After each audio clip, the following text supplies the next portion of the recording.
ಪ್ರತಿ ವರ್ಷ ಊರಿಗೆ ಊಟವನ್ನು ಹಾಕಿ ಸಂಭ್ರಮಿಸಿ ಭಜನೆ ಮಾಡಿ ಆ ಗುರು ಸಂಕೇತವನ್ನ ನೀಡ್ತಕ್ಕಂಥ ಯಾವುದಾದ್ರೂ ಒಂದು ಗ್ರಾಮ ಇವತ್ತು ಇದೆ ಅಂದ್ರೆ ಈ ಆಧುನಿಕ ವೈಜ್ಞಾನಿಕತೆನಲ್ಲೂ ಅದು ಬಾಗೇಶ್ವರ ಗ್ರಾಮ ಅಂತಕ್ಕಂಥದ್ದನ್ನ ನಾನು ಈ ಸಂದರ್ಭದಲ್ಲಿ ಪ್ರತಿ ದಿವಸ ನಾನು ನೆನೆಸ್ಕೊಳ್ತೇನೆ.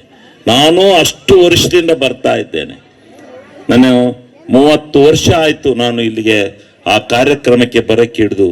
ನಿಜವಾಗ್ಲೂ ನಿಮ್ಮ ಭಕ್ತಿ, ಎಲ್ಲ ಮಹಿಳೆಯರು, ಆ ಗುರು ಭಾವನೆ, ಆ ಗುರು ಭಕ್ತಿ, ಹಿರಿಯರು ಕಿರಿಯರು ಅಂತಕ್ಕಂಥ ಆ ಭಾವನೆಯನ್ನು ನೋಡಿದ್ರೆ ಎಲ್ಲರೂ ಭಜನೆ ಹಾಡನ್ನ ಕಲ್ತಿದ್ದಾರೆ. ಊರಿನಲ್ಲಿ ಯಾರಿಗೆ ಭಜನೆ ಬರೋದಿಲ್ಲ ಅಂತಕ್ಕಂಥದ್ದೇ ನನಗೆ, ಯಾರು ನೋಡ್ಲಿ ಭಜನೆಯನ್ನ ಆಡ್ತಾರೆ. ಇವತ್ತಿಲ್ಲ ಆಡ್ತಾ ಇದ್ರು, ನಮ್ಮ ಮದನ್ ಗೌಡ್ರು ಹೇಳ್ತಾ ಇದ್ರು, ಏನೂ ನೋಡ್ಕೊಳ್ದೇನೆ, ಪುಸ್ತಕನೂ ನೋಡ್ಕೊಳ್ದೇನೆ, ಏನೂ ಇಲ್ದಲೇ ಎಷ್ಟು ಚೆನ್ನಾಗಿ ಭಜನೆ ಮಾಡ್ತಾರೆ ಅಂತಕ್ಕಂಥ ಮಾತನ್ನ ಅವರು ಹೇಳ್ತಾ ಇದ್ರು. ಆ ರೀತಿ ನಿಮ್ಮ ಊರಿನಲ್ಲಿ ಆ ಸಿದ್ಧಾಂತ, ಆ ದೈವಿ ಸಿದ್ಧಾಂತ ಬಹಳವಾಗಿ ಬೆಳೆದು ಬಂದಿದೆ. ನಿಜವಾಗ್ಲೂ ಅದನ್ನ ಮನಮೆಚ್ಚಬೇಕು ಅಂತಕ್ಕಂಥ ಮಾತನ್ನ ನಾನು ಈ ಸಂದರ್ಭದಲ್ಲಿ ಹೇಳಲಿಕ್ಕೆ ಬಯಸ್ತೇನೆ. ಇವತ್ತು ಆದಿಚುಂಚನಗಿರಿ ಮಠ ಇವತ್ತು ವಿಶ್ವವಿಖ್ಯಾತಿಯನ್ನು ಪಡೆದು ಮುಂದೆ ಹೋಗಿದೆ. ಅಮೆರಿಕ ದೇಶದಲ್ಲೂ ಇವತ್ತು ಆದಿಚುಂಚನಗಿರಿ ಮಠದ ಇತಿಹಾಸ ಪ್ರಾರಂಭ ಆಗಿದೆ. ಅದೇ ರೀತಿಯಲ್ಲಿ ಇವತ್ತು ಇಡೀ ಕರ್ನಾಟಕ ರಾಜ್ಯಾದ್ಯಂತ ಸಾಂಸ್ಕೃತಿಕವಾಗಿ, ಸೈದ್ಧಾಂತಿಕವಾಗಿ, ಶೈಕ್ಷಣಿಕವಾಗಿ, ಧಾರ್ಮಿಕವಾಗಿ ತಮ್ಮ ಎಲ್ಲ ಕಾರ್ಯ ದಕ್ಷತೆಯನ್ನು ವಿಸ್ತರಿಸಿ, ಅದರಲ್ಲೂ ಹೆಚ್ಚಿನ ಮಟ್ಟದಲ್ಲಿ ಶೈಕ್ಷಣಿಕವಾಗಿ ಎಲ್ಲ ಮಕ್ಕಳಿಗೆ ವಿದ್ಯಾಭ್ಯಾಸವನ್ನು ಕೊಡಿಸ್ತಕ್ಕಂಥ ನಿಟ್ಟಿನಲ್ಲಿ, ಇವತ್ತಿನ ಆಧುನಿಕವಾಗಿರ್ತಕ್ಕಂಥ ವಿದ್ಯಾಭ್ಯಾಸವನ್ನು ಕೊಡಿಸ್ತಕ್ಕಂಥ ನಿಟ್ಟಿನಲ್ಲಿ ನಮ್ಮ ಆದಿಚುಂಚನಗಿರಿ ಮಠ, ನಮ್ಮ ಶಂಭುನಾಥ ಮಹಾಸ್ವಾಮೀಜಿಯವರ ಆಶೀರ್ವಾದದಲ್ಲಿ ನಮ್ಮ ಹಾಸನ ಜಿಲ್ಲೆಯಲ್ಲಿ ನಡೀತಾ ಇದೆ ಅಂತಕ್ಕಂಥದ್ದನ್ನ ನಾವು ಬಹಳ ಮನಮೆಚ್ಚಿ ಮಾತನಾಡಬೇಕಾಗುತ್ತೆ. ಅದನ್ನು ನಡೆಸಿರೋದ್ರಿಂದ ಇವತ್ತು ಸರ್ಕಾರಗಳಿಗೆ ಎಷ್ಟೋ ಭಾರ ತಪ್ಪಿದೆ. ಬಹುಶಃ ಮಠಮಾನ್ಯರು, ಮಠಾಧೀಶರುಗಳು ಇಂಥ ವಿದ್ಯಾಸಂಸ್ಥೆಗಳನ್ನು ಕಟ್ಟಿ ನಡೆಸ್ತಾ ಹೋಗಿದ್ರೆ ಸರ್ಕಾರಕ್ಕೆ ಇನ್ನೂ ಸ್ವಲ್ಪ ಹೆಚ್ಚಿನ ಹೊರೆ ಬರ್ತಾ ಇತ್ತು. ಇವತ್ತು ಆ ದೃಷ್ಟಿನಲ್ಲಿ ಅವರು ಎಲ್ಲ ಕಡೆ ಉತ್ತಮವಾದಂಥ ವಿದ್ಯಾಭ್ಯಾಸವನ್ನ ಕೊಡ್ತಕ್ಕಂಥ ದೃಷ್ಟಿನಲ್ಲಿ ಪ್ರಾಮಾಣಿಕವಾದಂಥ ಪ್ರಯತ್ನ ಇವತ್ತು ಆದಿಚುಂಚನಗಿರಿ ಮಠದಲ್ಲಿ ಹಾಸನ ಜಿಲ್ಲೆಯಲ್ಲಿ ನಡೀತಾ ಇದೆ, ಇಡೀ ಕರ್ನಾಟಕ ರಾಜ್ಯದಲ್ಲೇ ನಡೀತಾ ಇದೆ ಅಂತಕ್ಕಂಥದ್ದನ್ನ ನಾವು ಇವತ್ತಿನ ಸಂದರ್ಭದಲ್ಲಿ ಸ್ಮರಿಸಬೇಕಾಗತ್ತೆ. ಆ ರೀತಿ ಇವತ್ತು ನಡೆದು ಬಂದಿರತಕ್ಕಂಥ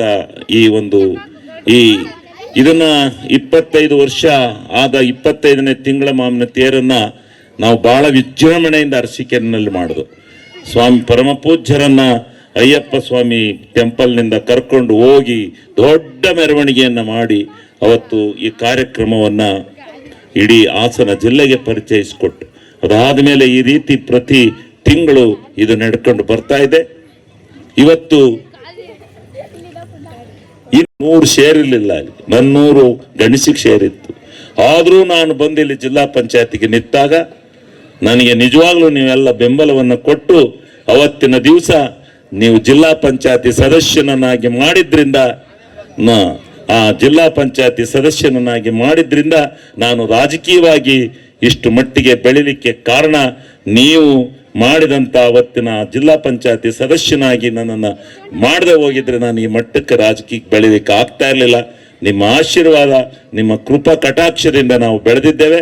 ಅದೇ ರೀತಿ ಇವತ್ತು ಎಲ್ಲ ರೀತಿಯ ಒಂದು ಬಾಗೇಶ್ವರವನ್ನ ಒಂದು ಉನ್ನತ ಸ್ಥಾನಕ್ಕೆ ತೆಗೆದುಕೊಂಡು ಹೋಗಬೇಕು ಅಂತಕ್ಕಂಥ ಈ ಶುಭ ಸಂದರ್ಭದಲ್ಲಿ ಒಂದು KPSC ಶಾಲೆಯನ್ನ ಸುಮಾರು 10 ಎಕರೆ ಜಾಗದಲ್ಲಿ KPSC ಶಾಲೆಯನ್ನ ತೆರಿತಾ ಇದ್ದೇವೆ ಬಾಗೇಶ್ಪುರದಲ್ಲಿ. ಎಲ್ಲರಿಗೂ ಒಂದು ಇಂಗ್ಲಿಷ್ ಮೀಡಿಯಂನಲ್ಲಿ ಓದ್ತಕ್ಕಂಥ ಅವಕಾಶವನ್ನು ಕಲ್ಪಿಸ್ತಾ ಇದ್ದೇವೆ. ನಾವೇ ಊಟವನ್ನು ಹಾಕ್ತೇವೆ. ಸುತ್ತ ಬಾಗೇಶ್ವರ ಪಂಚಾಯತಿ ವ್ಯಾಪ್ತಿಯ ಎಲ್ಲ ಗ್ರಾಮದ ಹುಡುಗರುಗಳನ್ನ ನಾವೇ ಬಸ್ಸಲ್ಲಿ, ಸ್ವತಃ ನಮ್ಮ ಸರ್ಕಾರಿ ಬಸ್ಸಲ್ಲಿ ಕರ್ಕೊಬಂದು ಆ ಸ್ಥಳಕ್ಕೆ ಬಿಡ್ತೀವಿ. ಅಲ್ಲಿ UKG LKG ಇಂದ ಇಂಗ್ಲಿಷ್ ಮೀಡಿಯಮ್ಮು, ಕನ್ನಡ ಮೀಡಿಯಮ್ಮು ಎಲ್ಲ ಇರುತ್ತೆ. ಅದರಲ್ಲಿ ಇಂಗ್ಲಿಷ್ ಮೀಡಿಯಂನಲ್ಲೇ ನಾವು ಓದಿಸ್ಬೇಕು. ಪ್ರಪಂಚದ ವೈಜ್ಞಾನಿಕತೆಯನ್ನು ನಾವು ತಿಳಿಬೇಕು ಅಂದ್ರೆ ನಮ್ಮ ಮಕ್ಕಳು ಇಂಗ್ಲಿಷ್ನಲ್ಲಿ ಓದಬೇಕು. ಅದಕ್ಕೆ ಪರಮ ಪೂಜ್ಯರು ಬಹಳ ಶ್ರಮ ಪಡ್ತಾ ಇದ್ದಾರೆ. ನಾವು ಅವರಂತೆ ಹೋಗ್ಬೇಕಾಗಿದೆ. ಅದಕ್ಕೋಸ್ಕರ KPSC ಶಾಲೆಯನ್ನು ಕಟ್ಟಿಸ್ತಕ್ಕಂಥ ನಿಟ್ಟಿನಲ್ಲಿ ಪ್ರಾಮಾಣಿಕವಾಗಿರ್ತಕ್ಕಂಥ ಪ್ರಯತ್ನವನ್ನು ಮಾಡೋಣ. ಬಾಗೇಶ್ವರ ಕೆರೆಗೂ ಸತ್ಯ ಹೇಮಾವತಿ ನದಿಯಿಂದ ನೀರನ್ನು ತಂದು ಬಿಡ್ತೇವೆ ಅಂತಕ್ಕಂಥ ಮಾತನ್ನು ನಾನು ಈ ಸಂದರ್ಭದಲ್ಲಿ ಹೇಳ್ತಾ, ಈಗ ಎಲ್ಲ ಕಾರ್ಯಕ್ರಮಗಳನ್ನು ಬಹಳ ಸುಸೂತ್ರವಾಗಿ ಮಾಡಿದ್ದೀರಿ. ನಮ್ಮ ಮೈಸೂರಮ್ಮ ತಾಯಿಯ ಆಶೀರ್ವಾದ ನಮ್ಮ ಎಲ್ಲರ ಮೇಲೆ ಇರಲಿ ಅಂತೇಳಿ ಆ ತಾಯಿಯನ್ನು ಬೇಡ್ಕೊಂಡು ಇವತ್ತಿನ ಈ ಕಾರ್ಯಕ್ರಮವನ್ನು ಬಹಳ ಅಚ್ಚುಕಟ್ಟಾಗಿ ಬಹಳ ಆದರ್ಶವಾಗಿ ನಡೆಸ್ಕೊಳ್ಳಿ. ಬಾಗೇಶ್ವರದಲ್ಲಿ ಯಾವತ್ತೂ ಆದರ್ಶನೇ, ಯಾವತ್ತೂ ಆ ಥರ ಭಾವನೆಗಳು ಬೇರೆ ಇಲ್ಲ. ಅವರು ಗುರುಮಕ್ಕಳಾಗೇ ಇರ್ತಾರೆ. ಯಾವುದೇ ಅನಾಚಾರಕ್ಕೆ, ಅತ್ಯಾಚಾರಕ್ಕೆ, ಯಾವುದೇ ಅಶಾಂತಿಗೆ ಅವರು ಬಲಿ ಕೊಡೋದಿಲ್ಲ. ನಾನು ನೋಡಿದ್ದೇನೆ ಬಾಗೇಶ್ವರನ 25-30 ವರ್ಷಗಳಿಂದ ಈ ಗ್ರಾಮವನ್ನು ನಾನು ನೋಡಿದ್ದೇನೆ. ಅಷ್ಟೇ ಪ್ರಾಮಾಣಿಕರಿದ್ದಾರೆ ಅಂತಕ್ಕಂಥ ಮಾತನ್ನು ನಾನು ಈ ಸಂದರ್ಭದಲ್ಲಿ ಹೇಳಿ, ಇನ್ಯಾವುದೇ ಕೆಲಸ ಕಾರ್ಯಗಳಿದ್ರೂ ನಾನು ಪ್ರಾಮಾಣಿಕವಾಗಿ ನಿಮ್ಮ ಮನೆಯ ಹಾಳಾಗಿ ನಾನು ದುಡಿತೇನೆ ಅಂತಕ್ಕಂಥ ಮಾತನ್ನು ಈ ಸಂದರ್ಭದಲ್ಲಿ ಹೇಳಿ, ಈ ಕಾರ್ಯಕ್ರಮದಲ್ಲಿ ಇಂಥ ಒಂದು ಪವಿತ್ರವಾದ ಕಾರ್ಯಕ್ರಮದಲ್ಲಿ ನನಗೆ ಮಾತನಾಡಲಿಕ್ಕೆ ಅವಕಾಶ ಕೊಟ್ಟಂಥ ಪರಮ ಪೂಜ್ಯರಿಗೆ ತಮ್ಮೆಲ್ಲರಿಗೆ ನನ್ನ ಅನಂತ ಧನ್ಯವಾದಗಳನ್ನು ಅರ್ಪಿಸಿ ನನ್ನ ಮಾತನ್ನು ಮುಗಿಸ್ತೇನೆ.